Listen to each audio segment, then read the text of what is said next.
नमस्ते, मैं आपको विश करती हूँ और मेरा सादर नमस्कार स्वीकार करें। जैसे हजारों फूल चाहिए एक माला बनाने के लिए, हजारों दीपक चाहिए एक आरती को सजाने के लिए, हजारों बूंद चाहिए एक समुद्र को बनाने के लिए, पर एक स्त्री अकेली ही काफी है घर को स्वर्ग बनाने के लिए। Wish you a very happy women's day to all the women's who are presented here. एक बार अपने लिए खुद के लिए क्लैप मार दीजिए। आज के इस विशेष अवसर पर अंतर्राष्ट्रीय महिला दिवस पर मैं आप सभी का हार्दिक स्वागत करती हूँ। यह दिन हमें महिलाओं के अद्भुत योगदान, उनकी अदम्य शक्ति और अतुलनीय साहस का सम्मान करने का अवसर देता है। महिला दिवस केवल एक दिन का उत्सव नहीं है, क्यों बल्कि यह हमें याद दिलाता है कि महिलाओं के अधिकार, समानता और सशक्तिकरण के लिए निरंतर संघर्ष जारी रखना है। हमारे समाज में महिलाओं ने हर क्षेत्र में अपनी प्रतिभा से नई ऊंचाइयों को छुआ है, चाहे वो विज्ञान हो, चाहे कला हो, राजनीति हो, शिक्षा हो या फिर व्यापार। आज हम उन महिलाओं को नमन करते हैं जिन्होंने इतिहास में अपना नाम स्वर्णिम अक्षरों में लिखवाया है, और उन असंख्य महिलाओं को भी जो दिन प्रतिदिन अपने परिवार और समाज के लिए अथक परिश्रम करती है। हम उन महिलाओं की भी सराहना करते हैं जो चुनौतियों के बावजूद अपने सपनों को साकार करने में जुटी है। इस कार्यक्रम के माध्यम से हम महिलाओं को उन उपलब्धियों का जश्न मनाएंगे, उनके संघर्षों से प्रेरणा लेंगे और उनके आने वाले भविष्य के लिए एक बेहतर समाज बनाने का संकल्प लेंगे। तो आइए हम सब मिलकर एक ऐसे समाज का निर्माण करें जहां हर महिला सम्मान, स्वतंत्रता और समानता के साथ जीवन को जी सके। तो आप सभी का एक बार फिर से हार्दिक स्वागत है, अभिनंदन है। कहते हैं हर कदम पर नया इतिहास रचती है महिला, हर मुश्किल से राह नई निकालती है महिला। माँ, बहन, बेटी, पत्नी और एक जीवन साथी, हर भूमिका में वो अपनी छाप छोड़ जाती है। आसमान की बुलंदियों को छूती हुई धरती से जुड़ी रहकर प्रेम बरसाती है। नारी शक्ति का ये जश्न मनाते हैं हम, जो हर दिन हर पल जीवन को सजाती है। मैं दीदियों से आग्रह करूंगी कि हमारे जो चीफ गेस्ट हैं उन सभी का पुष्पगुच्छों से, पगड़ी पहनाकर, फूलमाला से और तिलक लगाकर स्वागत।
डांस कर लो कर।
गंगा की अनमोल धारा, 4 दशकों का तपोमय अनुभव, शिक्षा आकाश का उज्जवल तारा, संगीत विशारद की वीणा से झंझट होते मन के तार, बाल मनोविज्ञान की ममता से का मधुर विलास, नेतृत्व में है हिमालय सा धैर्य, प्रशासन में गंगा सा प्रभाव, पुस्तकें नाटक गीतों में जीवन प्रदर्शन का अमृत आलाप, ब्रह्मा कुमारी के आंगन में मंत्र मुग्ध श्रोताओं का मेला, शिक्षा मूल्य मानवाधिकार पर ज्ञान सुधा का अविरत जेला, एशिया वन के स्वर्णिम सम्मान से आभूषण बन गया विशेष, आजीवन उपलब्धि पुरस्कार ने दर्शाया उनका अद्भुत तेज, अनुशासन की अचरल शिखर है, प्रेरणा का अमिट सरोवर, शिक्षा के इस महासागर में वो है अनमोल मुक्ता सुंदर। मैं बात कर रही हूँ हमारी मिसेस सिंधु मेनकी मैडम की, जो चेयरपर्सन है न्यू दिगंबर पब्लिक स्कूल की। Have a big round of applause. मैं आग्रह करूंगी मैडम से कि मूल्यनिष्ठ समाज के निर्माण में महिलाओं का योगदान, इस टॉपिक पर अपने विचार विमर्श प्रकट करें। संकीर्ण हो जाओ जैसे कछुआ, चलता है तो उसके पाँव होते हैं, और जब उसका काम हो जाता है वो पाँव को अंदर कर लेता है, आपको ऊपर से दिखेगा नहीं कि पाँव है। ऐसे ये संकीर्ण करने की शक्ति भी हम में है या नहीं? विड्रॉ हम हो सकते हैं, हम अपने आप को नियंत्रित कर सकते हैं, क्योंकि महिलाओं को बहुत सहन करना पड़ता है, इतना सहन करना पड़ता है कि कई बार उन्हें अपने आप को भूलकर कार्य करना पड़ता है। अपना सम्मान, जिस सम्मान की आज बात करते हैं, उसी सम्मान को लेकर स्त्री का पतन हो रहा है। स्त्री का पतन क्यों हो रहा है? क्योंकि वो उस सम्मान के पीछे भाग रही है जो उसको पैसा दिलवा सके। कैसी कैसी बातें पेपर में आ रही हैं, आप अगर पढ़ेंगे तो ताज्जुब होगा। फेमिनिज्म इससे उदय हुआ है, पर इस फेमिनिज्म से समाज का, परिवार का कोई भला नहीं हुआ। आज हर तीसरे परिवार में डिवोर्स है। परिवार है कहाँ? बिखर रहे हैं। और इसका कारण क्या है? नैतिक मूल्य नहीं, केवल अधिकार है, केवल सम्मान है, पर हमेशा सम्मान के पहले त्याग है, समर्पण। और जब ये समर्पण त्याग स्वीकार किया है और ज्ञान का कलश स्त्रियों के सर पर दिया है, महिलाओं के स्तर पर दिया है, कितनी अद्भुत बात है कि सारा इतना बड़ा संगठन, आप अगर कभी आबू गए हो तो आपने देखा होगा, और आबू ही क्यों, अब आप कहीं भी जाइए पूरे विश्व में ये फैला हुआ है और बड़े बड़े संस्थान इसके बने हुए हैं और जिस तरीके से वो चल रहे हैं वहाँ आपको नैतिक मूल्य व्यवहार में दिखाई देंगे और स्वयं में भी विश्वास होना चाहिए। तो परमात्मा अवश्य मदद करता है, निस्वार्थ सेवा करता है। ऐसे परम पिता परमात्मा शिव ने पृथ्वी पर आकर और ये ज्ञान का कलश महिलाओं के सिर पर रखकर महिलाओं को एकदम कितना ऊंचा उठा दिया। और सिर्फ उठाया नहीं, वो कर्तव्य कर रही है। ये पूरे विश्व को आश्चर्यचकित करने वाली है। आज दिल्ली की सीएम भी बीके, हमारी महामहिम राष्ट्रपति मुर्मू भी बीके। और ये बाबा के वचन थे कि महिलाएं एक दिन उस स्तर तक पहुंचेंगी। तो कैसे पहुंचेंगी? गलत रास्ते से नहीं, सही रास्ते से। तो सही रास्ता भी हमें इतनी ऊंचाई तक ले जा सकता है जिसकी कल्पना भी लोग नहीं कर सकते। तो हम क्यों गलत रास्ते पर जाएं? हम क्यों न इस सही रास्ते को अपने बच्चों को समझाएं, सिखाएं। तो ये जो अष्ट शक्तियां मैं आपको बता रही थी, उसमें और जो शक्तियां हैं, परखने की शक्ति, निर्णय करने की शक्ति, संगठन की शक्ति, सहयोग की शक्ति, ये सारी अष्ट शक्तियां दुर्गा देवी के अष्टभुजाएं हैं। हमें तो नहीं मालूम था, जब ज्ञान में आए तो मालूम पड़ा। ज्ञान में आने के बाद हर चीज का अर्थ समझने लगा, हर चीज को किस तरह हमें व्यवहार में लाना है ये समझ में आने लगा और बहुत आनंद आया।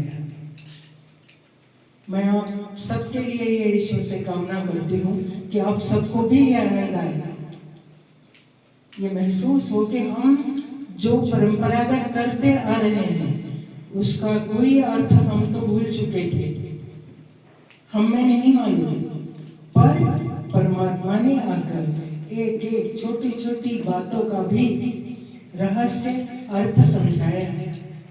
और ये उसी का काम है, कोई वेद शास्त्र गुरु नहीं कर सकते थे।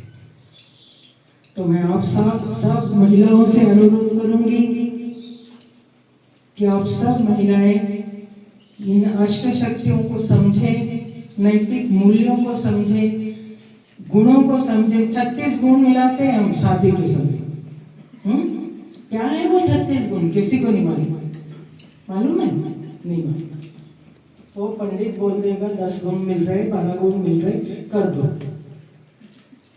नहीं, ये 36 गुण हर आत्मा में है, ये अष्ट शक्तियां हर आत्मा में है। हम जानते नहीं, हमारी पॉकेट में इतना माल पड़ा हुआ है, हमको नहीं मालूम। और जब मालूम होगा और हम उसको उपयोग करेंगे तो नैतिक मूल्य क्या है, ऐसे हम बच्चों को बता सकते हैं। क्योंकि नैतिक मूल्य डिमांड करता है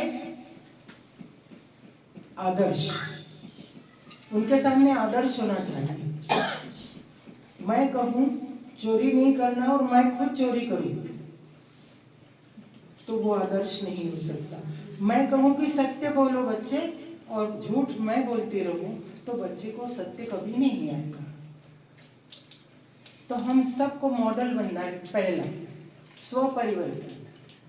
बाबा कहता है स्व परिवर्तन से ही विश्व परिवर्तन संभव है।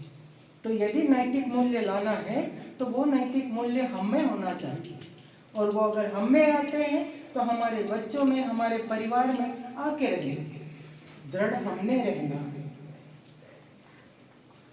हालत तो आज ये है कि अपराधी पकड़ा जाता है, ऐसे घृणित अपराध करता है कि रेप करके उसकी हत्या भी कर देता है, उसके बाद में छूट जाता है वो, क्योंकि कानून दृढ़ नहीं, लचीला है।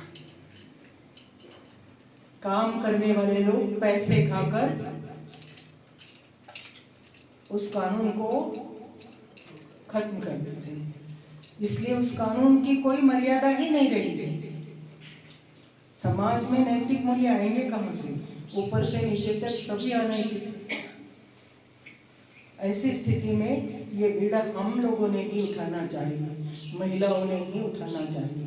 और अगर हर महिला अपने परिवार तक भी ये नैतिक मूल्य ला सके तो समाज निश्चित नैतिक बनेगा, पूरा विश्वास है मुझे। आप सभी को फिर से एक बार बहुत बहुत शुभकामनाएं, और खास करके हमारे सेंटर इंचार्ज बहनों को बहुत बहुत शुभकामनाएं। आज उन्होंने ऐसा मजेदार कार्यक्रम रखा, इसकी कोई भी कल्पना नहीं है। अच्छा मजा आया। तो आत्मा आपकी का निश्चित जगना ही है, आज नहीं तो कल। पर आज आपके हाथ में भीख देकर आपको अपनी आत्मा की अनुभूति तो करवा दी। जीवन देने का वरदान लिए कैंसर से जंग लड़ती है जो, अपनी प्रतिभा और परिश्रम से नई इबारत गढ़ती है जो, डॉक्टर होने का फर्ज निभाते हर पल मुस्कान बिखेरती है जो। ओम शांति।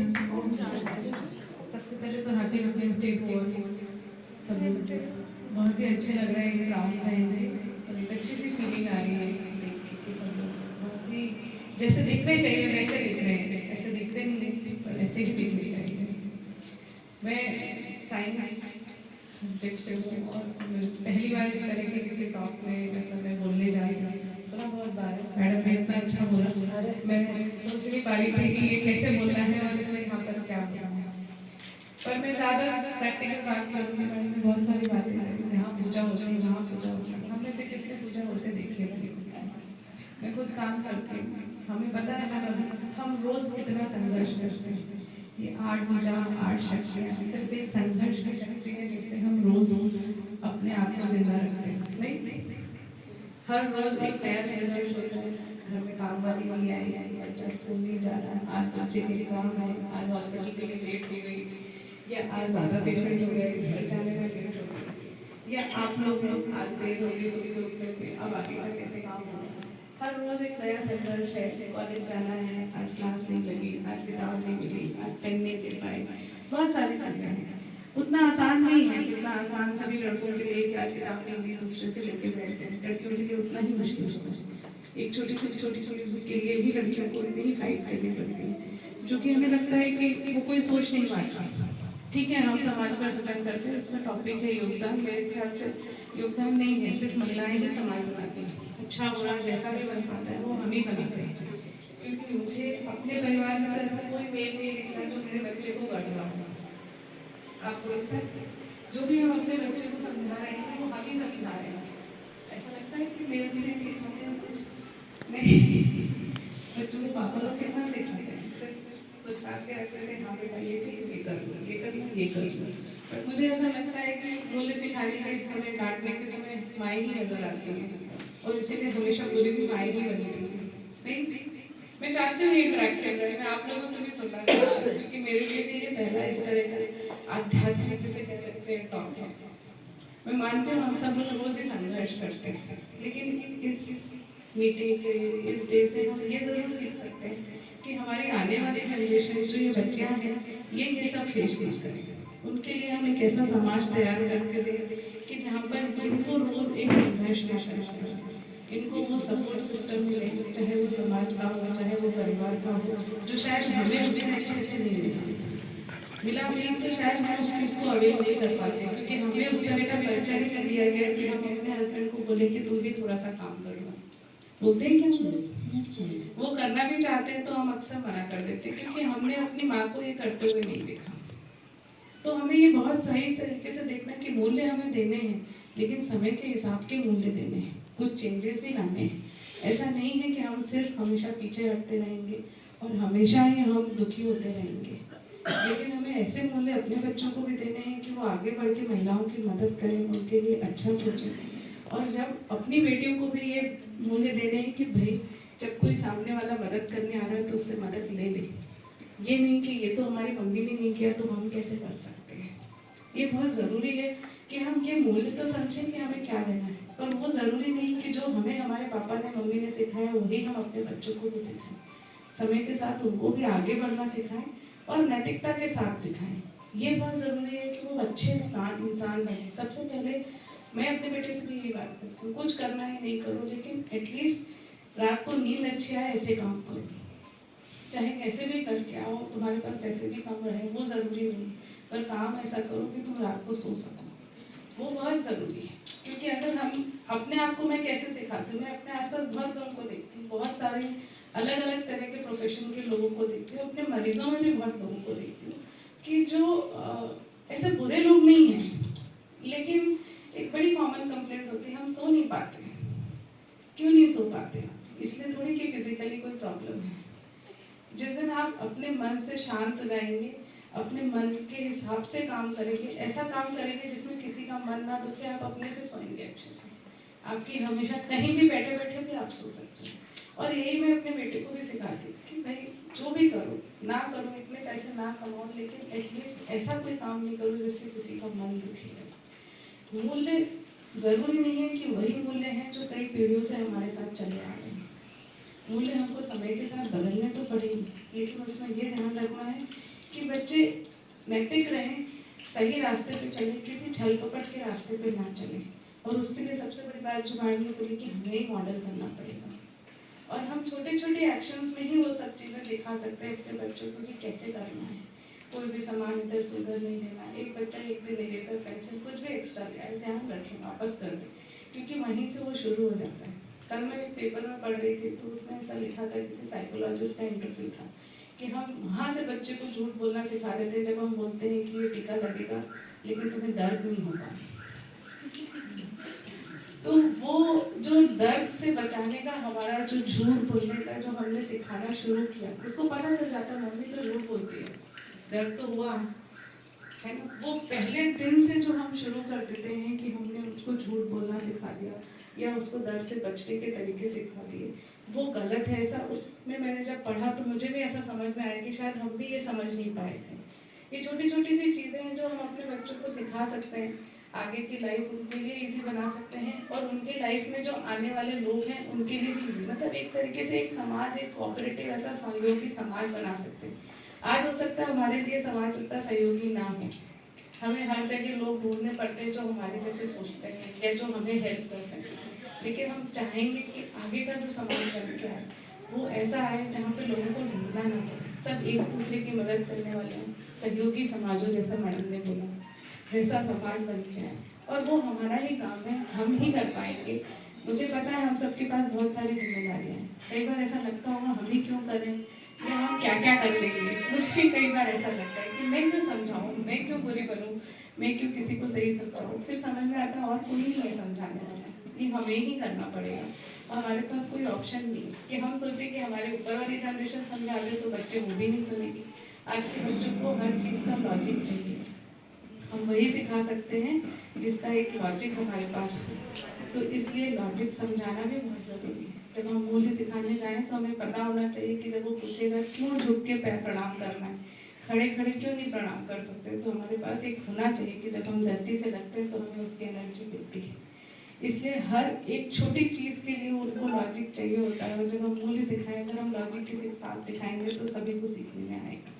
और हमें आता है, ऐसा नहीं कि छोटी छोटी चीज़ें हमें पता नहीं है, लेकिन हम खुद भी नहीं सोचना चाहते कि ये हमें पता है, और हम पास भी नहीं कराते, बेटा कहाँ ना डूब जा, जल्दी से झूले पैर और जल्दी चल बंदे में से। तो वो ज़रूरी नहीं है, उसको समझाएं, उसको समय दें, और तभी हम उसको अंदर तक इनकलकेट कर पाएंगे, जिससे कि वो अपनी अगली जनरेशन को दे।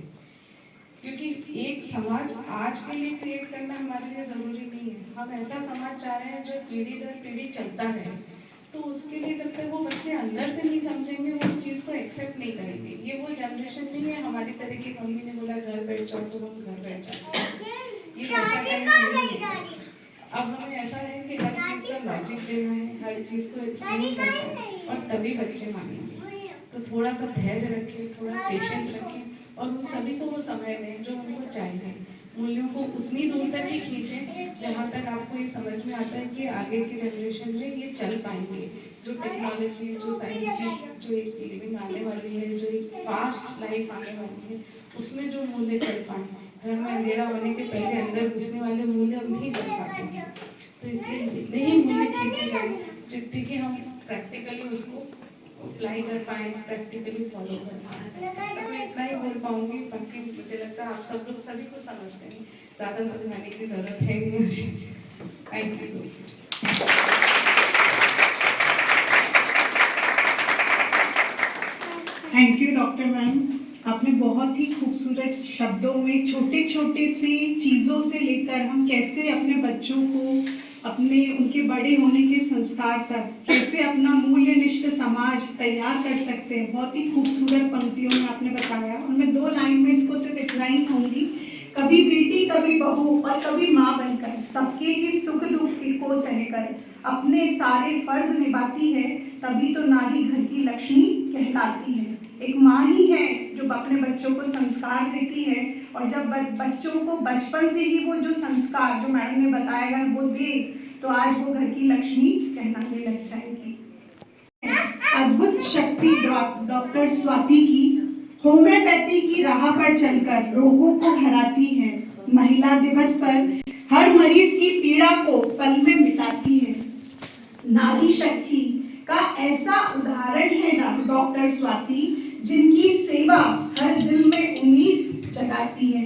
तो मैं उनसे रिक्वेस्ट करूंगी कि मूल्यनिष्ठ समाज के ऊपर अपनी 2 लाइन।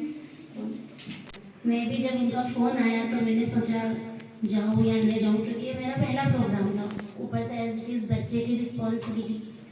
फिर मैंने कहा नहीं चलते हैं। बहुत अच्छा लगा मुझे यहाँ आके, सबसे पहली बार इतनी पॉजिटिविटी आई है मेरे अंदर, खुद के अंदर, कि वाकई ही ये प्रोग्राम आध्यात्मिक से जुड़ा है और महिलाओं के लिए ये बहुत इम्पोर्टेंट है कि आज हम जो हमारा संघर्ष, जो माँ बनने से लेके हमारी family plus job plus hospital, उसके बाद बच्चों का स्कूल कॉलेज सब देख के जो हम करते हैं, वो वाकई में वो, और ये अभी नहीं समझ में आया।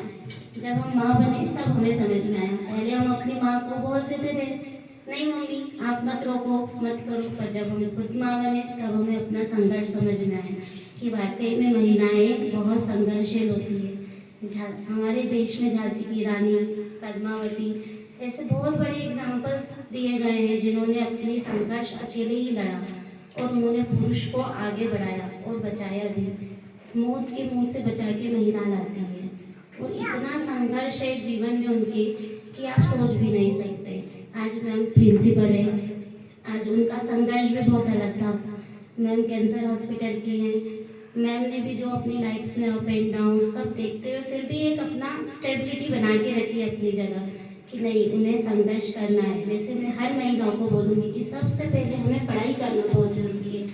बाकी चीज़ों के लिए बहुत समय है, पर जब तक हम अपने एजुकेशन को ध्यान नहीं देंगे तब तक हम आगे नहीं बढ़ पाएंगे। पढ़ाई सबसे ज़्यादा इम्पोर्टेंट है जीवन के हर मोड़ में। एक महिला का पढ़े लिखे होना बहुत जरूरी है कि समय हमें अपने आप में स्टेबल होना, खड़े रहना सिखाता है। समय परिवर्तन होता है सबका, पर यदि हम अपने आप में स्टेबल रहते हैं तो हम अपनी पूरी लाइफ अकेले संघर्ष से निकाल सकते हैं। आजकल फैमिलियाँ बहुत टूटती है क्योंकि किसी को सपोर्ट नहीं मिलता है, पर आज मैं बोलती हूँ सहनशीलता, जैसे मैम ने बताया कि संघर्षशील एंड सहनशीलता दोनों होना बहुत जरूरी है। यदि हम अपने आप में दृढ़ निश्चय कर लेंगे कि हमें एक लक्ष्य पाना है अपनी लाइफ में, तो फिर हमें कोई रोक नहीं पाएगा। चाहे कितनी भी प्रॉब्लम आ जाए, हम अपने संघर्ष को पार करके अपने लक्ष्य तक पहुँचेंगे। सारी महिलाएं आज जितने भी स्तर पर पहुंची है उनकी लाइफ में भी संघर्ष रहा है। कभी भी संघर्ष से डरना नहीं, क्योंकि महिला के अंदर जैसे मैम ने बताया 8 दृढ़ शक्तियाँ होती है। सहनशीलता सबसे बड़ी शक्ति होती है। यदि हम सहन करना सीख गए तो हमने अपनी ज़िंदगी की सारी लड़ाई लड़ ली। क्योंकि हम डॉक्टर मैम और जैसे हम लोग डॉक्टर फील्ड से बिलोंग करते हैं, हम देखते हैं कि आज एंजाइटी, डिप्रेशन, ये पेशेंट्स बहुत है।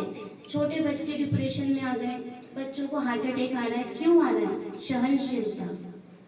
मम्मा ने डांट दिया, नंबर कम आए, हम सहन नहीं कर पाए, हम डिप्रेशन में चले गए, हम अकेले अपने विचारों में खोए रहे कि शायद मम्मा प्यार नहीं करती, अब कम नंबर आए तो पापा कुछ बोलेंगे। सहनशीलता कमी हो गई है बच्चों में। वो क्यों हुई है? क्योंकि शायद हम जब प्रेग्नेंट रहे तब हमारे अंदर भी कुछ बॉडी के हार्मोन डिस्टर्ब रहे। सबसे पहली शुरुआत वहीं से होती है कि हम यदि एक बच्चे को जन्म दे रहे हैं तो हमारे अंदर एक दृढ़ निश्चय और पॉजिटिविटी होना चाहिए कि हम अपने बच्चे को इतना स्ट्रॉन्ग बनाएंगे और उसको ऐसी परवरिश देंगे कि चाहे कितनी भी विपरीत परिस्थितियाँ हों, हम उसे लड़ना सिखाएंगे। पर हम उस समय खुद ही लड़ नहीं पाते हैं। अपने विचारों से लड़ नहीं पाते हैं, घर के माहौल से लड़ नहीं पाते हैं। बट फिर हम भूल जाते हैं कि हम एक महिला हैं, जो है हम बच्चे को जन्म दे रहे हैं, तो हमारे अंदर इतनी सहनशीलता होनी चाहिए कि कितनी भी विपरीत परिस्थितियाँ आए हम स्ट्रॉन्ग रहें।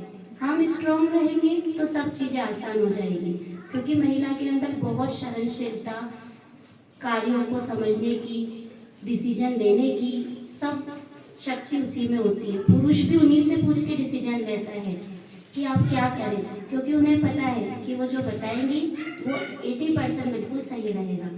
उसकी सलाह के बिना वो कभी आगे नहीं बढ़ता, और जो पुरुष आगे बढ़ा है महिला की सलाह के, आज उसी में 4 चांद लगे हैं। और जिसने अपनी महिला की इज्जत नहीं करी उसका हाल भी बुरा है।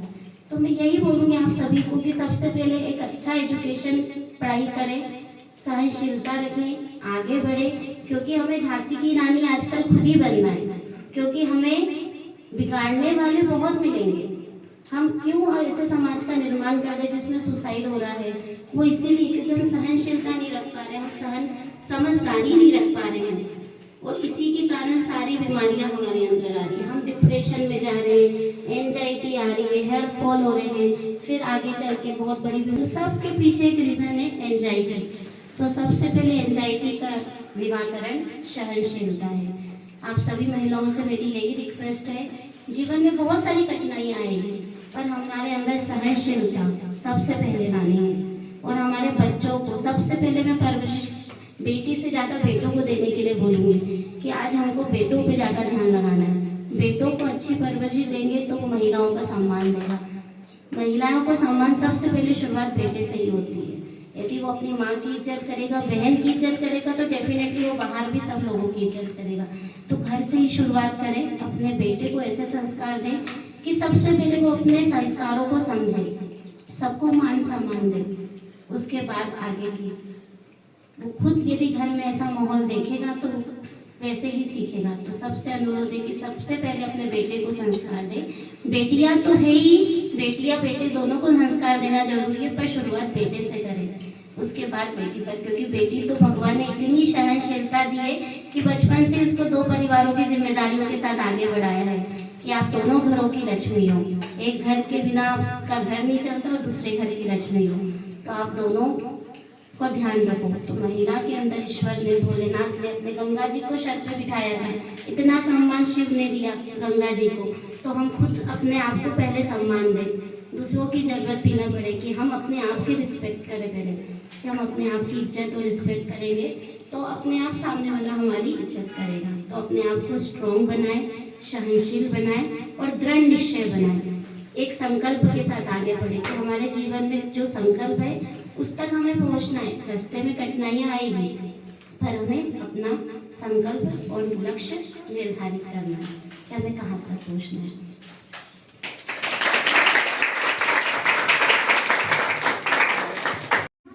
दबी हुई पहचान नहीं, तू स्वाभिमान से जीती है, रखती तू अपने अंदर खुददारी है। हे नारी, तू नई दुनिया रचने वाली है। सभी नारियों को एक बार फिर से मेरा सत्संग नमन। बदलाव की, तपस्या और सेवा की त्रिवेणी संगम है जीवन उनका, हर परिस्थिति में शांत और स्थिर, अनिमासी प्रकाश में ज्ञान की ज्योति जलाती है, शांति के पथ पर चलकर सबको राह दिखाती है। ब्रह्मा कुमारी पूर्णिमा बहन की सेवा अतुलनीय और अपार है, आध्यात्मिक मार्ग पर उनका यह कदम प्रेरणा का आधार है। सुनेंगे क्योंकि जो टॉपिक, जिस चीज की हर एक व्यक्ति को जरूरत है वो है भोजन, और भोजन से कैसे हमारा अन्न मन, हमारा समाज कैसे सुधर सकता है, वो सबसे गहरा टॉपिक है। तो मैं दीदी से निवेदन करूंगी कि प्लीज इस टॉपिक के ऊपर प्रकाश डालें और अपने विचार रखें। आप सभी को महिला दिवस की ढेर सारी शुभकामनाएं, ढेर सारी बधाइयाँ। जैसा कि हम सभी ने अभी सुना कि कैसे हम एक मूल्यनिष्ठ समाज का निर्माण कर सकते हैं महिलाओं के द्वारा। सबके बहुत अच्छे अच्छे विचार हमने। समाज में सभी परिवर्तन चाहते हैं। घर में भी हम देखेंगे तो कहीं ना कहीं सब कुछ होते हुए भी संतुष्टता नहीं है। सभी परिवर्तन चाहते हैं, चाहे परिवार हो, चाहे समाज हो, चाहे देश हो, चाहे विश्व हो, सब परिवर्तन चाहते हैं और उस परिवर्तन के विषय में बात भी करते हैं। लेकिन क्या परिवर्तन होता है? हम कहीं दूर नहीं जा रहे। हम अगर परिवर्तन करना चाहें तो अपने घर से, और घर में आप देखो महिलाएं अपना जो आधा समय होता है वो कहाँ बिताती है? किचन। ज्यादातर भले वो बाहर जॉब भी करती है तो भी कोशिश यही रहती है, ये करना ही पड़ता है। भले कोई बाई लगा के रखी हो भोजन वाली तो भी देखना पड़ता है। तो हम अपने किचन से ही उस परिवर्तन की शुरुआत कर सकते हैं। कैसे? आज आप देखेंगे, कहते हैं कि जैसा खाओ अन्न वैसा होगा मन, और जैसे पियोगे पानी वैसी होगी वाणी। तो जैसा भोजन वैसे विचार। तो भोजन से हम कैसे परिवर्तन कर सकते हैं? मैं आपको बताती हूँ कि भोजन भी 4 प्रकार के होते हैं। पहला भोजन है जो घर में आप बनाते हैं, जो माएँ हैं जो अपने बच्चों के लिए बनाती हैं। आज अगर आपका बच्चा कहीं बाहर रहता है और थोड़े दिन के लिए आपके पास आया है, आप उससे पूछते क्या खाओगे? जो वो फरमाइश करेगा आप वही बना करके उसको खिलाओगे बड़े प्यार से। आज आपने उसके पसंद की सब्जी बनाई है, आपने उसको खिलाया, उसने 2 रोटी खाई, वो 2 ही खाता है, लेकिन सब्जी बहुत पसंद आई, वो आपसे तीसरी रोटी मांगता है। बड़े प्यार से आप तीसरी रोटी परोसते हो, खिलाते हो, बहुत खुश होते हो। ये पहला भोजन है। दूसरा भोजन, आज क्या किया हमने? माँ को हटा करके, जो माँ भोजन बना के देती है उस माँ को हटा करके मेड रख लिया। क्या रख लिया? बाई रख ली भोजन वाली। रोज बाई भोजन बनाती है। आज अगर आप उसको बोलो आज कुछ मेहमान आने वाले हैं, क्या होगा? क्या होगा? चिड़चिड़ापन। कहेगी फलाने घर में भी इतना काम है, यहाँ पे भी काम बताती, करना पड़ेगा, उसकी मजबूरी, नहीं करेगी तो कहाँ जाएगी। और उसी चिड़चिड़े स्वभाव के साथ वो भोजन तैयार करती है। भोजन एक ऐसी चीज है जो सबसे पहले वाइब्रेशन को कैच करती है। भोजन ने वाइब्रेशन कैच किया, भोजन जो खाएगा उस पर क्या प्रभाव पड़ेगा? वही चिड़चिड़ापन। तीसरे प्रकार का भोजन है जो लोग हमेशा बाहर भोजन करते हैं, किसी होटल में, किसी मेज या होटल चलाने वाले की मानसिकता क्या है? हम कमाएं तुम खाओ। आप देखना ये प्रैक्टिकल बात है। जो व्यक्ति हमेशा बाहर भोजन करता है उसकी बुद्धि हमेशा धन के पीछे भागती रहती है कि धन कैसे आए, धन कैसे कमाए। सही बात है। और चौथा भोजन है जो हम अपने हाथों से बनाते हैं, परमात्मा की याद में बनाते हैं। जैसे आप देखो कहीं भंडारे में भोजन मिलता है, भोजन या प्रसाद बहुत साधारण, हलवा, पूरी, चना, कद्दू की सब्जी, बहुत सादा। एक दोना भी प्रसाद अगर मिल गया भंडारे का तो कितनी खुशी से हम उस भोजन को या उस भोग को स्वीकार करते हैं।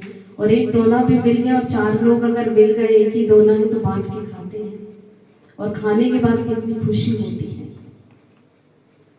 तो क्यों वो स्वाद लगा हमको, जबकि हम तो उससे अच्छा बना सकते थे, क्योंकि वो भगवान की याद में बनाया हुआ, परमात्मा की याद में बनाया हुआ।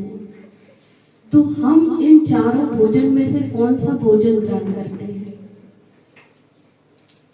भोजन जब हम चबाते हैं तो उससे रस बनता है, जिसको खून कहते हैं।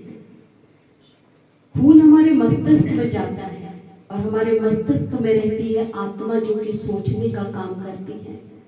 आत्मा की 3 शक्ति मन, बुद्धि, संस्कार। मन के द्वारा सोचते, बुद्धि से निर्णय लेते, और जो कर्म करते वो हमारे संस्कार बन जाते हैं। तो जैसा खाओगे अन्न वैसा होगा मन, और जैसे पियोगे पानी वैसी होगी वाणी।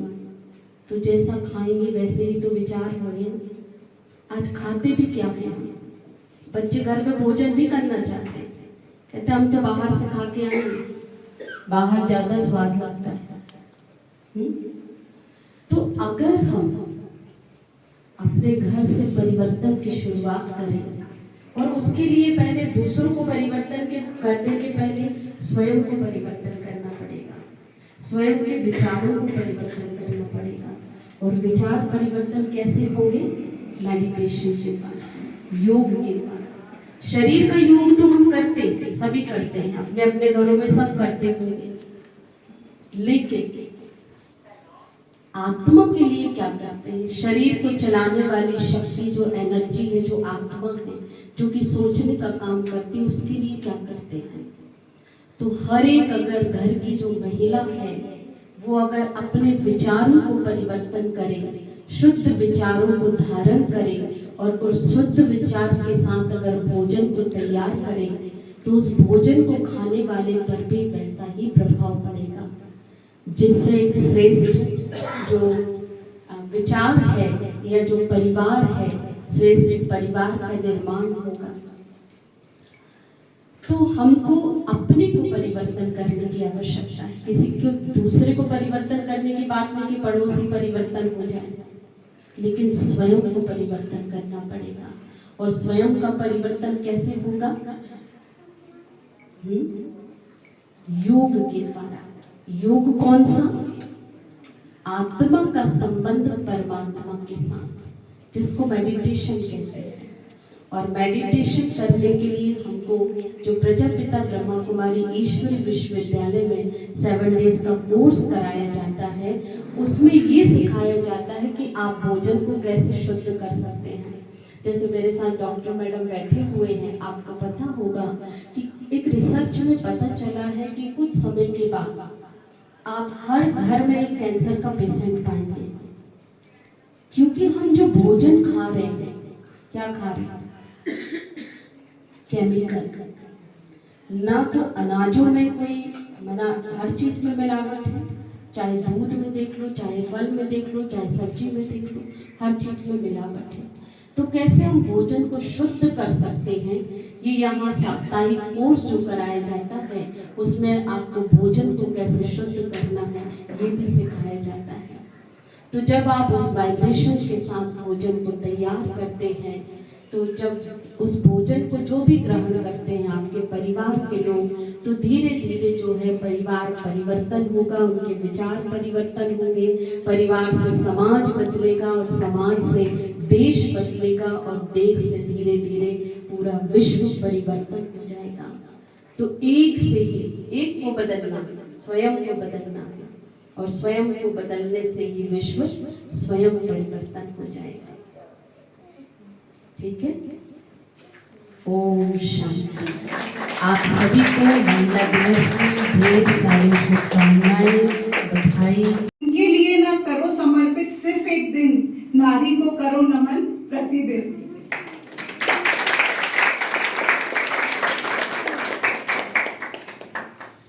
हर वक्त मुस्कुराती है, हर मुश्किल को पार कर जाती है, अपने से पहले दूसरों की जिंदगी खुशहाल बनाती है। वो तो नारी है, नारी ही तो घर को बनाती है। अब मैं बुलाना चाहूंगी हमारी उषा माता जी को, जो आएंगी और अपने शब्द यहाँ पर बहुत खूबसूरत वर्ड्स में हमको सुना करके सुनाएंगी।